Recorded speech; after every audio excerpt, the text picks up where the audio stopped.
हम लोग ऑलमोस्ट यहाँ पे देखा जाए तो 34 क्वेश्चंस सॉल्व करेंगे एंड मोस्ट प्रोबेबली 34 क्वेश्चंस 2 या 3 लेक्चर्स में हमारे ओवर हो जाएंगे। तो चलिए स्टार्ट करते हैं फ्रॉम क्वेश्चन नंबर 1। और ये न्यूमेरिकल एक्सरसाइज है। इसके बाद सिलेक्शन एंड PYQ एक्सरसाइज आएगी। आप तब तक इनको प्रैक्टिस करिए, धीरे धीरे वो सारी एक्सरसाइजेज आपके पास आ जाएगी, ठीक है ना।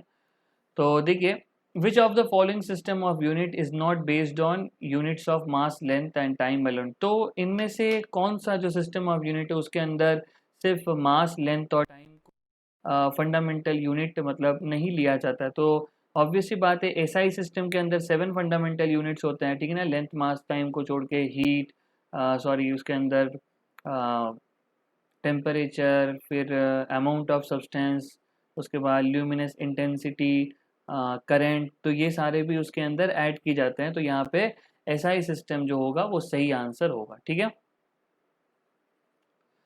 नेक्स्ट अपन चलते हैं, विच of the following quantity is unitless. तो कौन सी क्वांटिटी यूनिटलेस है। देखो, ग्रेडियंट का मतलब होता है कि लेंथ के साथ कैसे वो चेंज होता है, ठीक है ना, याद रखना। तो डिस्प्लेसमेंट ग्रेडियंट का मतलब हो जाएगा डिस्प्लेसमेंट अपॉन लेंथ। अब डिस्प्लेसमेंट भी क्या है, लंबाई है, और ग्रेडियंट मतलब लेंथ के साथ कैसे चेंज हो रहा है, तो लेंथ अपॉन लेंथ क्या हो जाएगा, यूनिट लेस हो जाएगा, ठीक है ना। नेक्स्ट आइए क्वेश्चन नंबर 3 में बढ़ते हैं। The fundamental unit which has the same power in dimension formula of surface tension and coefficient of viscosity. तो अगर अपन सरफेस टेंशन, तो सरफेस टेंशन का फॉर्मूला होता है फोर्स अपॉन में लेंथ। सरफेस टेंशन का फॉर्मूला होता है फोर्स अपॉन में लेंथ, तो ये हो जाएगा mL T⁻⁻² अपॉन में L। और विस्कोसिटी, कोएफिशिएंट ऑफ विस्कोसिटी का फॉर्मूला होता है mL⁻⁻1 T⁻⁻1। तो अगर हम यहाँ पे देखें तो सरफेस टेंशन में भी m आता है और विस्कोसिटी में भी m आता है। अगर आपको विस्कोसिटी का फॉर्मूला मतलब कोएफिशिएंट ऑफ विस्कोसिटी का डायमेंशन निकालना है तो आप ऐसे निकाल सकते हैं, F = 6 पाई ईटा RV। और हम आपको बोलेंगे इसको याद रखने के लिए, क्योंकि ये काफ़ी इंपॉर्टेंट है। जैसे मेरे को याद है तो आपको भी डेफिनेटली ऑटोमेटिकली याद हो जाएगा। तो देखो, अगर अपने को ईटा का फॉर्मूला निकालना है तो फोर्स तो हो गया, देखो mL T⁻⁻², और 6 पाई का कोई मतलब नहीं है। ईटा का डायमेंशन निकालना है, आर होता है रेडियस ऑफ द बॉल, और वेलोसिटी होती है हमारी मीटर पर सेकेंड, ठीक है ना।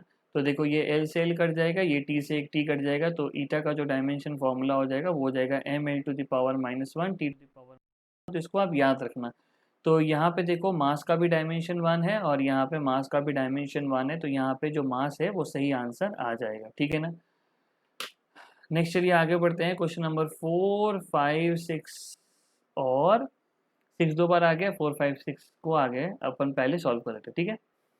चलिए आगे बढ़ते हैं। यहाँ पे क्या है, the ratio of 1 micron to 1 nanometre, मतलब माइक्रोमीटर और नैनोमीटर के बीच रेशियो निकालना है।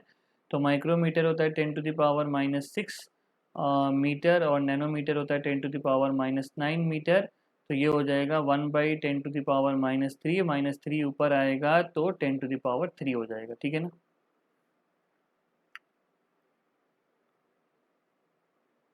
तो इसका आंसर आ जाएगा 10⁻3, 1 वाला मैच कर रहा है। Temperature can be expressed, temperature can be expressed as a derived quantity in which of the following. Temperature एक फंडामेंटल क्वांटिटी है, उसको वो डिराइव क्वांटिटी, मतलब अगर आपको डिराइव क्वांटिटी के हिसाब से अगर उसको करना है तो लेंथ मास नहीं, मास टाइम नहीं, लेंथ मास टाइम नहीं, इनमें से किसी भी क्वांटिटी से हम लोग टेम्परेचर को डिराइव क्वांटिटी के टर्म्स में नहीं बता सकते हैं। क्वेश्चन नंबर 6 दो बार लिखा हुआ है, तो चलिए उसको फटाफट कर लेते हैं। क्वेश्चन नंबर 6 क्या है, डेंसिटी ऑफ वुड इतना है CGS में, हमें इसको MKS में करना है। MKS मतलब मीटर, किलोग्राम और सेकंड में करना है। तो अपने को इसको में करना है, ठीक है ना। तो 0.5 ग्राम को, ठीक है ना, तो ये है 0.5, ठीक है। अब अगर हम लोग ग्राम को सेंटीमीटर, अगर हम लोग ग्राम को, यहाँ पे लिखा हुआ है ग्राम पर, अपन एक साथ करें, ठीक है ना, वो N1U1 वाले मेथड से नहीं करें, उसमें टाइम लगेगा, इससे थोड़ा सा फास्ट हो जाएगा, ठीक है ना। तो अगर हम ग्राम को, अगर हम मीटर में करते हैं, अगर हम लोग ग्राम को मीटर, सॉरी किलोग्राम में करते हैं, तो ये जो हो जाता है 10⁻⁻3, ठीक है ना। ये हो जाएगा 10⁻⁻3 kg। और यहाँ पे है सेंटीमीटर क्यूब, यहाँ पे है सेंटीमीटर क्यूब, ठीक है ना। यहाँ पे सेंटीमीटर क्यूब है। अब देखो, अगर आप सेंटीमीटर क्यूब को मीटर क्यूब में अगर आप कन्वर्ट करना है तो सेंटीमीटर को आपको मीटर में करना पड़ेगा, जो कि है 10⁻⁻², और उसका होगा होल क्यूब, ठीक है ना। तो यहाँ पे सेंटीमीटर क्यूब लिखा है, तो 1 सेंटीमीटर आप मीटर में करो तो वो 10⁻² होता है, और उसको आपको होल क्यूब करना पड़ेगा, तो ये हो जाएगा मीटर क्यूब। समझ रहे हो ना मेरी बात। देखो, ग्राम को अगर केजी में करना है तो 10⁻⁻3, और सेंटीमीटर को मीटर में करना है तो सेंटीमीटर को मीटर में करोगे तो 10⁻², और होल क्यूब है तो सेंटीमीटर का होल क्यूब को मीटर के क्यूब में करना है तो 10⁻² का होल क्यूब। तो ये हो गया है 0.5 इंटू, यहाँ पे लिखा हुआ है 10⁻³ और यहाँ पे लिखा हुआ है 10⁻⁻6, तो ये हो जाएगा 0.5 इंटू 10⁻3, और ये आ जा रहा है 500, है ना। वैसे तो 0.5 इंटू 1000 होता है, लेकिन ये डेसिमल के लिए एक ज़ीरो हम लोग यहाँ से क्या कर रहे हैं, हटा ले रहे हैं। तो इसका जो आंसर आएगा वो आएगा ऑप्शन नंबर 1, है ना। आप इसको डेफिनेटली ट्राई करना। चलो क्वेश्चन नंबर 7 पर हम लोग चलते हैं, ठीक है। चलिए क्वेश्चन नंबर 7 करते हैं। चलिए 7 वाला करते हैं। 7 वाला मैच द कॉलम है, ठीक है ना। अब देखो ये लिस्ट 1 से लिस्ट 2 को अपने को मैच करना है। Distance between earth and star, तो distance between earth and star आपको पता है लाइट ईयर से मापा जाता है, तो ए का आंसर 3 आएगा, तो या तो 2 सही है या तो 4th सही है। सेकंड करते हैं inter atomic distance. Inter atomic distance आंगस्ट्रॉम में मापा जाता है, सही बात है ना। इंटर एटॉमिक डिस्टेंस आंगस्ट्रॉम में मापा जाता है, तो बी का आंसर 2 होगा, 2 वाला सही है। बाकी भी चेक कर लेते हैं। Size of the nucleus Fermi में मापा जाता है, तो 10⁻⁻50 में मापा जाता है, आपने केमिस्ट्री में पढ़ा है।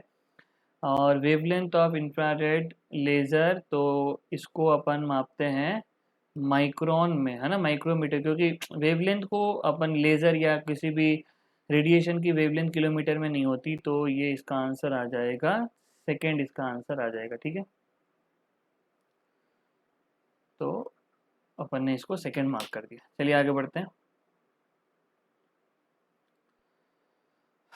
चलिए चलिए आगे बढ़ते हैं इसके अंदर। विच of the following is not unit of micro second, unit of time है। लीप ईयर भी यूनिट ऑफ टाइम है, आपको पता है लीप ईयर। लूनर मंथ भी टाइम है। पैरालैक्टिक सेकेंड ये टाइम नहीं है ना। तो इन ये तीनों टाइम है, तो ये अपना निगलेक्ट हो जाएगा, है ना। Which of the following smallest unit, fermi smallest unit होती है 10⁻⁻15। Which relation is wrong, 1 calorie 4.18 joule, 4.2 joule भी ले सकते हो क्वेश्चन करने के लिए। One angstrom 10⁻⁻10, 1 mega electron volt. अच्छा 1 मेगा इलेक्ट्रॉन वोल्ट आपको बता देते हैं। 1 मेगा इलेक्ट्रॉन वोल्ट, ठीक है ना। 1 मेगा, तो मेगा का मतलब हो गया 10⁻6, और इलेक्ट्रॉन का मतलब हो गया 1.6 इंटू 10⁻⁻19, तो ये हो जाएगा हमारा 1.6 इंटू 10⁻916 प्लस 3 करोगे तो 19 हो जाएगा। ये हो जाएगा, नहीं 6 नहीं 13 प्लस 6 करोगे तो 19 हो जाएगा, तो 1.6 इंटू 10⁻13 जूल है। 1 न्यूटन 10⁻5 डाइन होता है, 10⁻−5 डाइन नहीं होता है, तो ये रिलेशन जो है हमारा गलत है, ठीक है ना। चलिए आगे बढ़ते हैं। क्वेश्चन नंबर 11 और क्वेश्चन नंबर 12 को फटाफट सॉल्व कर लेते हैं। Question number 11, parsec is the unit of distance. Parsec distance की यूनिट होती है, याद रखना। The ratio of the dimension of Planck's constant end moment of inertia, ठीक है। प्लैंक्स कांस्टेंट, ठीक है। प्लैंक्स कांस्टेंट आपको पता है एनर्जी बराबर होता है एच इंटू म्यू, ठीक है ना, एच इंटू फ्रीक्वेंसी। तो प्लैंक्स कांस्टेंट या एनर्जी अपॉन, इसको फ्रीक्वेंसी एफ से डिनोट कर लेते हैं ना।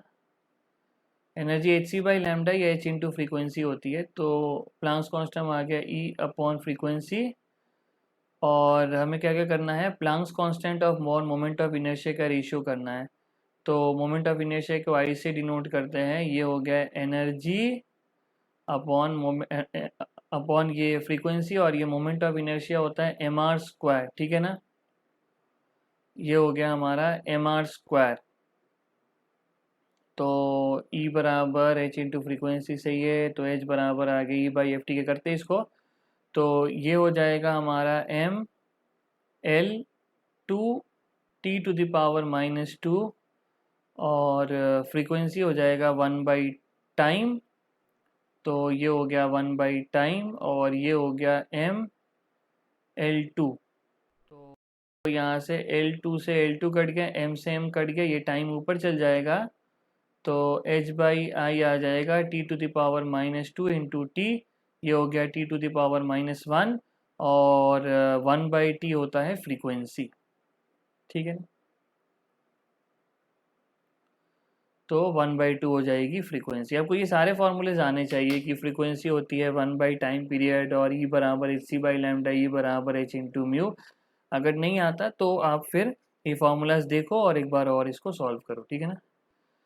चलिए, तो यूनिट वाला पार्ट तो हम लोगों ने कंप्लीट कर दिया, बेसिक क्वेश्चंस। अब आइए हम लोग करते हैं डायमेंशंस वाले कुछ क्वेश्चंस करते हैं। ठीक है ना। फिर अपन एक काम करते हैं, 15 या 20 तक करते हैं, फिर अपन नेक्स्ट क्लास में देखेंगे बाकी। ठीक है ना। ठीक है,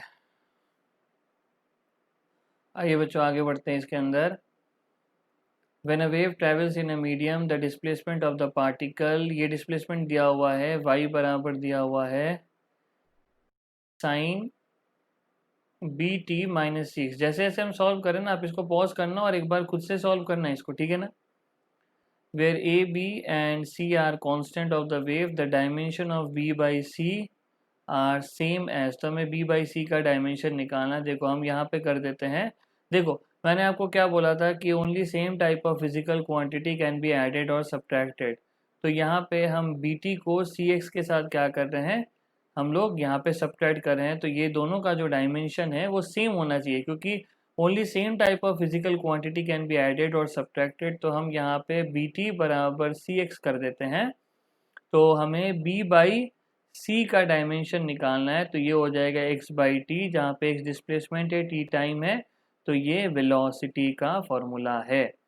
तो ये जो डायमेंशन फॉर्मूला है L(t⁻⁻1) और ये यहाँ पे वेलोसिटी का फॉर्मूला आएगा। तो अगर अपन चेक करें तो ऑप्शन वेव वेलोसिटी होगा, क्योंकि बाकी लेंथ, एम्पलीट्यूड और फ्रीक्वेंसी है। नेक्स्ट अपन करते हैं the dimensional formula of wave number. तो वेव नंबर अगर किसी को नहीं पता तो इसको के से डिनोट करते हैं और ये होता है 2π/λ। तो इसका डायमेंशनल फार्मूला हो जाएगा m0 और लैम्डा होता है वेवलेंथ। ठीक है ना, वेवलेंथ लंबाई होती है, तो L⁻⁻1 और ये हो गया T0।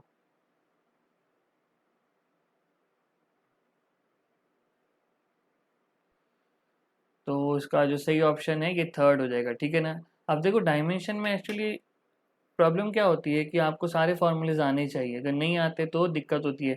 तो जैसे जैसे अपन आगे बढ़ते जाएंगे सबके डायमेंशंस करते जाएंगे। ठीक है ना, तो ऑटोमेटिकली आपको आ जाएगा। पर याद रखना वेव नंबर 2π/λ होता है, इसे फॉर्मूलेज भी याद हो जाएंगे एक्चुअली। चलिए आगे बढ़ते हैं हम लोग। आइए बच्चों आगे बढ़ते हैं। The method of dimension analysis can be use to derive which of the following relation. अब देखो डायमेंशनल एनालिसिस से अगर रिलेशन निकालेंगे तो वो जो रिलेशन होने चाहिए वो प्रोडक्ट टाइप होने चाहिए। ठीक है ना। जैसे कि मान लीजिए कि force is proportional to this that, तो हमें प्रोडक्ट टाइप के रिलेशन चाहिए। तो यहाँ पे बीच में प्लस है, यहाँ पे प्लस है और यहाँ पे e⁻ है, तो प्रोडक्ट टाइप रिलेशन यहाँ पे किसी में भी नहीं है। तो यहाँ पे आंसर नन ऑफ दीज आना चाहिए मेरे अकॉर्डिंग टू। तो क्वेश्चन नंबर 16 में जाते हैं। विच of the following does not have dimension of a force, does not have dimension of a force. अब जो ग्रेडियंट मैंने आपको बोला है ना कि अपॉन लेंथ होता है, तो पोटेंशियल ग्रेडियंट करेंगे तो पोटेंशियल अपॉन लेंथ होगा। एनर्जी ग्रेडियंट करेंगे तो एनर्जी अपॉन लेंथ होगा। आप आपको एनर्जी पता है वर्क डन के बराबर होता है force into displacement by length. तो देखो ये तो फोर्स के बराबर है। वेट खुद ही फोर्स होता है। Rate of change of momentum, Newton second law से आपको पता है rate of change of momentum क्या होता है, फोर्स होता है।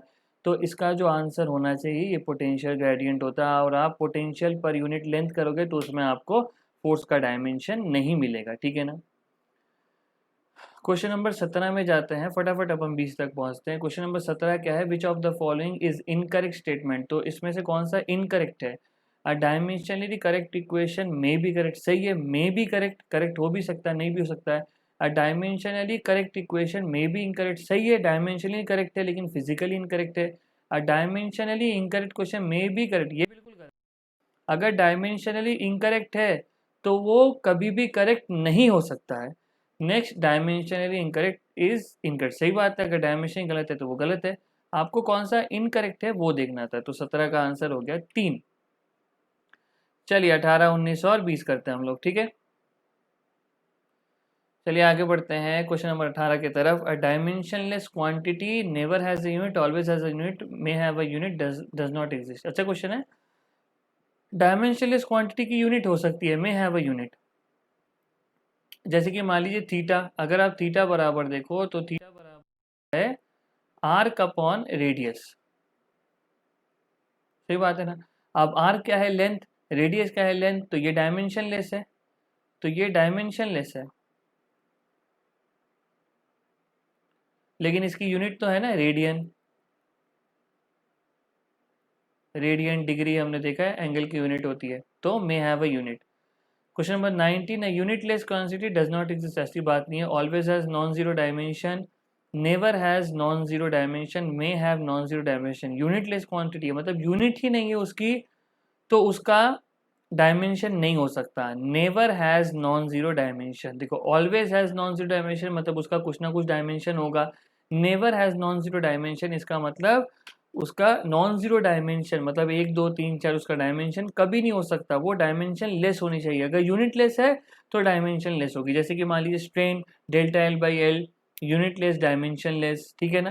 तो लेस है तो यूनिट हो सकता है, लेकिन यूनिट लेस है तो डायमेंशन नहीं हो सकता। एक अच्छा क्वेश्चन इसमें से बन गया, ठीक है, याद रखना, डायमेंशन लेस है यूनिट हो सकता है, यूनिट लेस है डायमेंशन नहीं हो सकता, ठीक है। Never has non zero dimension, कभी भी उसका नॉन जीरो डायमेंशन नहीं हो सकता। इनकरेक्ट, तो कौन सा गलत है, ऑल डिराइव क्वांटिटी में be represented dimension in terms base quantity, सही है ये। मतलब जितने भी डिराइव क्वांटिटी है उनको बेस क्वांटिटी के टर्म्स पे रिप्रेजेंट किया जा सकता है। नेक्स्ट है, a base quantity can not be represented dimensionally in terms of other base quantity. जैसे कि मान लीजिए अगर हम लेते हैं लेंथ, या अगर मान लीजिए मास ले लेते हैं, या अगर मान लीजिए टाइम ले लेते हैं, तो ये लेंथ को अगर हमें रिप्रेजेंट करना है तो उसके लिए हमें मास या टाइम की ज़रूरत नहीं है, तो ये भी सही है। अगर हम थर्ड लेते हैं, the dimension of a derive quantity is never zero in any base quantity, नहीं ये गलत है। देखो अगर अपन सरफेस टेंशन की बात करते हैं तो सरफेस टेंशन हो जाता है फोर्स अपॉन में लेंथ, अभी किया था, तो ये फोर्स हो जाता है एम, ये फोर्स हो जाता है M L T to the power -2, तो फोर्स हो गया M L T to the power -2 और ये हो गया लेंथ, तो देखो लेंथ से लेंथ कट गया, ये हो गया M L zero T to the power -2, तो देखो यहाँ पे तो डिराइव है और यहाँ पे base quantity L two the power 0 आ गया है, तो ये तो गलत है। यहाँ लिखा हुआ है the dimension of a derive quantity is never zero in any base quantity, तो किसी भी डिराइव क्वांटिटी का जो डायमेंशन है वो बेस मास लेंथ और टाइम में जीरो नहीं हो सकते, तो गलत है। जीरो तो हो रहा है यहाँ पे सरफेस टेंशन में, हम लोगों ने ऊपर भी देखा था सरफेस टेंशन, और एक और क्वेश्चन था ना सरफेस टेंशन और कोएफिशिएंट ऑफ विस्कोसिटी, मेरे ख्याल से ये रहा ना सरफेस टेंशन और कोएफिशिएंट ऑफ विस्कोसिटी, ठीक है। तो चलिए नेक्स्ट आगे बढ़ते हैं हम लोग, थर्ड वाला देखते हैं क्या लिखा हुआ है, the dimension of base quantity in other base quantity is always zero, तो ये तो वही हो गया ना ऑप्शन नंबर सेकंड की तरह, तो किसी भी अदर तो और कोई बेस क्वांटिटी हो जाएगा, मान लीजिए लेंथ या मास ले लेते हैं, तो वो टाइम के क्वांटिटी तो टाइम के डायमेंशन में तो वो जीरो ही रहेगा, सही बात है ना। तो इसका जो आंसर है ये आंसर नंबर थर्ड इसका सही मैच कर जाएगा। तो ये बच्चों हम लोगों ने 1 to 20 कर लिया इस लेक्चर में, नेक्स्ट लेक्चर में हम लोग बाकी के क्वेश्चंस को कर लेंगे, तो आप इनको ट्राई करिए, पढ़ाई करिए अच्छे से। Meet in the next class and God bless you all.